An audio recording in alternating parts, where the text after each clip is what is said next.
The saying, practice makes progress?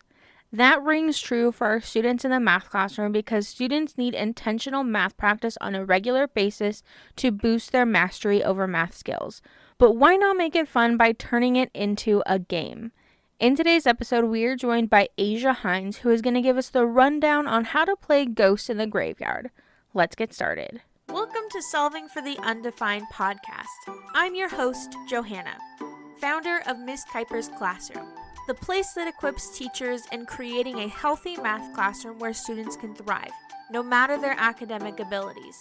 But it's not always about the numbers, and that's why I'm here, bringing you the formulas to solve your problems, math and otherwise, plus strategies on cultivating that necessary math mindset. And that's what you can count on. All right. Hello. Welcome to a brand new episode. Today we are continuing our series talking about games that we can use in our classroom to further student thinking. And today we are joined by Asia Hines talking about my favorite game, Ghost in the Graveyard. Welcome. Hi, Joanna. Can you go ahead and tell us a little bit about yourself? Yeah. So, hi, everyone. I'm Asia, and I'm the face behind the Sassy Math Teacher. I'm currently close to wrapping up my 7th year as a 7th grade math teacher here in Northern Virginia, about 30 minutes outside of DC. So, yeah. Awesome. What is your kind of like favorite thing about the math world? Ooh, I love how it's easy to get engagement, and it's easy to put up a problem on the board that has something that they can think about. So I love doing things like, which one doesn't belong, because it's pretty open-ended. But also I fell in love with math when I was in 7th grade because I had a math teacher who had this wonderful way of connecting things through stories. And so she gave us stories for just about every lesson. So I'd like to say that I am as creative as she was, but I love that you can make math connect to so many different things and make it interesting for the kids. Yeah. And I love the idea of using which one doesn't belong because of that open-ended. We talk a lot about on the podcast about using open-ended problems to further student thinking, because those are the moments where you get true insight into not only who the student is, but also how they are thinking about the math as well. It's like a really good picture, whereas like a very closed problem doesn't have that ability as much. Great. So you have so many incredible ideas about engaging students in the classroom. I've loved so many of them. Can you share a few of your favorite ways to engage students? Absolutely. And thank you. You've got some great episodes about some of my favorite things too. So it may sound repetitive for some of your listeners, but I usually try to stick to one of 3 areas at least once a week when it comes to engaging students. So I either incorporate some sort of movement, choice, or competition. And so one way that I like to encourage movement is through everyone's favorite, a scavenger hunt, but it doesn't have to be something that's pre-made. It could just be a worksheet and you just cut it up and put it around the room. And then I like to give students choice, and that you can do a whole lot of different ways. But the easiest, of course, is just splitting up a worksheet and posting it around the room. And then what did I say? Did I lose my train of thought? I don't think so. The last one you said was competition. Okay, there we go. So competition is for Ghost in the Graveyard, which is my go-to. And so it's great because it's not necessarily based on the speed, and students don't really like a lot of speed because some of them it's math, so they need some time to process. So one of my favorites for sure is Ghost in the Graveyard. Yes, I love that. I love choice, and I love that you use choice like cutting it up and putting it around the room too. So you're combining that choice with movement. The more things we can combine together, the more fabulous it is. Yeah. So you mentioned one of my favorite things that you shared is Ghosts in the Graveyard. Can you break down what is Ghosts in the Graveyard? Yes, absolutely. So basically what Ghost in the Graveyard is a game of chance. So students work together in teams to collect points by answering a series of challenges. So each challenge has 3 questions, and each time they get all 3 questions on the challenge correctly, they get to choose a tombstone for their team's ghost. There are a total of 3 tombstones, but the trick is that there's a mystery point value assigned to each of the tombstones, and those points aren't revealed until the end of class. And so we have about 6 challenges, and so students get about 6 ghosts per team. And so, let's say, for example, at the end of class, they put 3 ghosts on the first tombstone, and the first tombstone is worth 5 points, and that means they have 15 points after that first tombstone. But some of the tombstones, at least one, I have negative point values, and so that's the kicker where they lose points, and they always hate that or love it if it helps their team out. So it's a lot of Yes. fun. Uh, I played it one time and I used 5 instead of 3, and, just because we had a bigger class, and what we did was one was worth, like, 20 points just to have, like, a really high point value one, Uh-huh. and then we had one that was worth 0, as well as some negatives, just to kind of make it a little bit more interesting. And some of the teams were so upset because it was the first time they played it. I didn't tell them that there were negative point values or 0 point values. I Mm-hmm. wanted that shock factor. And they were like, "What?" They had so much like pent up like anger inside of them after that. But then they knew once we played the game again, they knew that there were some 0 and negative point values. I Perfect. love that aspect of Ghosts in the Graveyard. Yes, I'm gonna have to steal that. 0 points is a great idea. Love it. Mhm. I'm interrupting today's episode to ask you a vital question. Do you have the tools in your classroom for student success? Well, wonder no more because I have a way for you to check your work. My new guide, 7 Math Teacher Must-Haves for Student Success, has the top 7 items you need in your classroom. From classroom staples to manipulatives that are often missed, this checklist will ensure that your students have a successful school year. Additionally, each item shows the best budget and splurge options. Download the 7 Math Teacher Must-Haves for Student Success after listening to today's episode by going to misskuiper.com/guide. So, what are the pros of this game? The pro, as I said earlier, is that students love competition. The other thing is that because you're checking them off for each challenge, you get to check in on their understanding while they work. And so I like to give them a little hint if they get something wrong, and then that student goes back to their team and, sends that information. So I love that. And then they're forced to collaborate, which is a skill that middle schoolers don't always do very well at, but it's good practice. And again, it's not based on speed. And my students have said they like that it's not based on the smartest group because it's all based on chance. So even if you're the group that answers all the questions correctly quickly, that doesn't mean you're going to win. So that's one of my favorites. Yes. And I think that's one thing that a lot of teachers get stuck on is the games that they use in the classroom is always, or most of them are based on speed, or you have a certain amount of time to answer a question, and it doesn't allow for students who need that extra thinking time. It doesn't allow for that differentiation.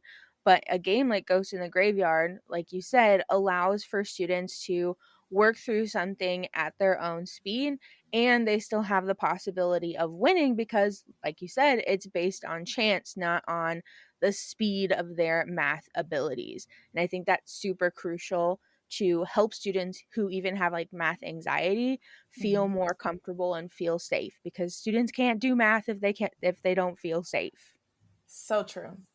So what are the cons of doing or playing Ghost in the Graveyard? I'd say one of the cons is that engagement gets pretty high. And so your classroom may disturb your neighboring classrooms if you share a wall.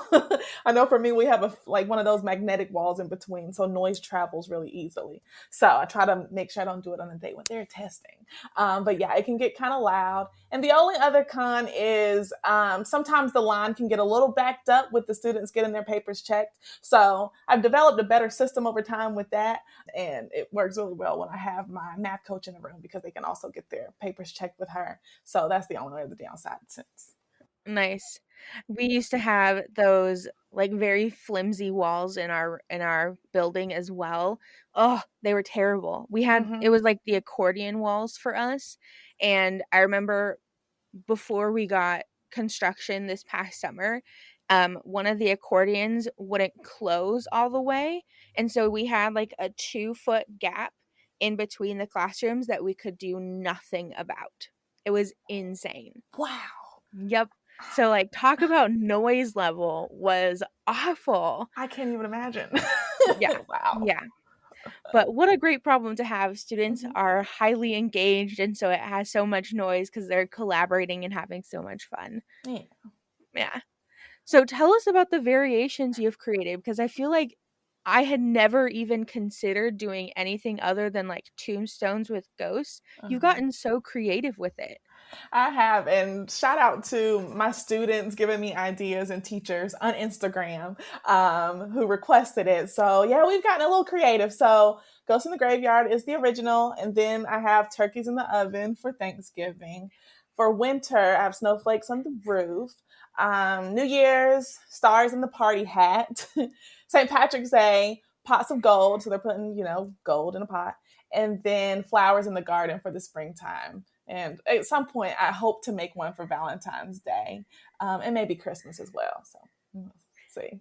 I just love that creativity of taking something and adapting it for the time of year. Because I think one thing that I know I struggle with is finding themed activities that still fit the concepts we're working on. Because I feel Mhm. like most of the products that you see on like TPT, they are themed, but they're like generic concepts to try and fit like, oh, maybe you covered this a while ago, now review, but it has the theme of like winter. But like Ghost in the Graveyard, when you have like that themed, the snowflakes on the roof, Mhm. it can go with whatever concept you're working on because that's just the playing board rather than the problems that you're working on. And I love that idea. Oh, thank you. Yeah, it does work Yeah. really well when you have a template. But yeah, especially with math, and everyone's teaching things in different orders. So it's really hard to find pre made resources for the perfect season. Yes, I agree. And can you share, because I think it's a really cool aspect of your template, the way that the template works, especially at the end when you reveal? Yeah. So creating resources is my jam. And so the template is in Google Slides. And the way it works is that, so picture a slide. And so with the tombstones, there are the 3 tombstones. And then the corner, I have a pumpkin. And the pumpkin is kind of like a magnifying tool, I would say, or like it's just uncovering the mystery point value, right? And so in the bottom corner of each of the tombstones, you can't see it until you like drag that pumpkin over the number. So the teacher who's using it knows where to find the number and where to drag it so it reveals itself. But yeah, so the students can't see it until you drag that little pumpkin across to reveal the point value, which is pretty cool. It is really cool. Mm-hmm. You are such a genius when it comes to creating resources. Yeah. So, say I've played this game with my students, which I have, and they love it. What are some similar activities or games that you would suggest I do next? Okay, so one of my other favorites is prize bags, which I think you may do as well, or brown paper bags. Mhm. The way it works is that students have questions on pieces of paper. And so after they answer their question, they fold it up and choose a bag to put it in. So the bag could be a vinyl sticker, a ticket, because I have a ticket store. It could be for candy or whatever. They love gum and snacks. So those are like 5 things you could do. And so the other thing is, so there'll be a number written on the bag that says how many people will win. And so it's like a little raffle. But the trick is that their answer has to be correct. So at the end of class, let's say it's the vinyl sticker bag, you choose 2 students. If the answer is not correct, then that student gets, moved out. But the two that win, love it because it's easy and they don't know like necessarily if they got it wrong or not. It's still like the whole class doesn't know when a student gets it wrong because that's private, so you can just see it. And they love that mystery of, oh, will I win? So that's a Mhm. fun one. That's a cool I think that's a little bit different than what I do, Okay. and I really like that because one of my favorite games that I do is the unfair game where you, like, spin the wheel and, like, you check on a student's work, Yeah. and it doesn't have that anonymity if they're incorrect. And so that can be very damaging to students' math psyche. So when you have a bag and you're just pulling it out, you're checking it. If it's wrong, no one's the wiser of who that student was. And so I like that it protects students a little bit more than maybe like the unfair game. Yeah. So that's a cool idea. I like that. Yeah. And I do love the unfair game too. Yes. Oh, it was something I found, I think, last year, but I just hadn't had a chance to play it. But I've played it so many times this year just because my students love it so much. And if you haven't listened to the episode yet, for our listeners, definitely check out episode 47 where we break down the unfair game, just kind of like how we broke down Ghost in the Graveyard today. So, what are some resources that can help teachers learn more? Okay, so if you want to learn more about Ghosts in the Graveyard, I would definitely go to my website. If you go to thesassymathteacher.com/ghosts, there's a post there. And a couple of other posts about my favorite review games are there as well. So my blog is definitely the best resource, but you can also find me on socials, and I share over there too. And do you sell those templates for Ghost in the Graveyard? Oh, of course. Yes. So I have them where you can purchase them individually. And I just remembered I do have one for basketball too, which you could use all year if your students are very like sports focused. But you can buy them individually or you can buy the bundle of all of them. And that bundle is still growing because like I said, I hope to add Valentine's Day and Christmas. And any other suggestions, if you have an idea, just shoot me a message and I'd be happy to make it. So that's in my Teachers Pay Teachers store, The Sassy Math Teacher. Awesome. And I will have all of those linked down in the description and the show notes on my website, so you can just click and be transported to awesomeness. All right, so this next question is probably my favorite one, and I ask it in every single interview. What is your favorite math-related joke or pun? This is a lot of pressure. Okay, so I'm gonna go with why wasn't the geometry teacher at school today? Because she sprained her ankle. Oh my goodness, I have never heard that one. Yay! That's awesome. Oh, because she sprained her ankle. That is fantastic.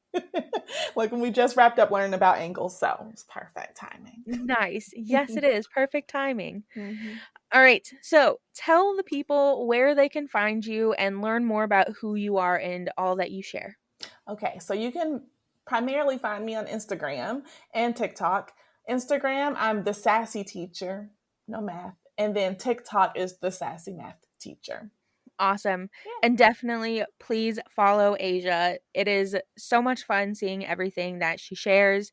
And I've learned so much, especially the ketchup, the mustard, and the Pickles. Mm-hmm. yes, exactly. I love that. And I used that and it's just like, wow, that is so cool. Because it just adds that like fun little spin on like a choice board type thing. It's great. Thank you.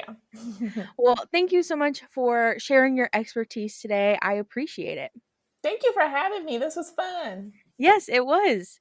And with that, I'll calculator. Thank you so much for tuning into today's episode. To find all the links and resources to things talked about in this episode, head on over to MissKuipersClassroom.com and click on podcast.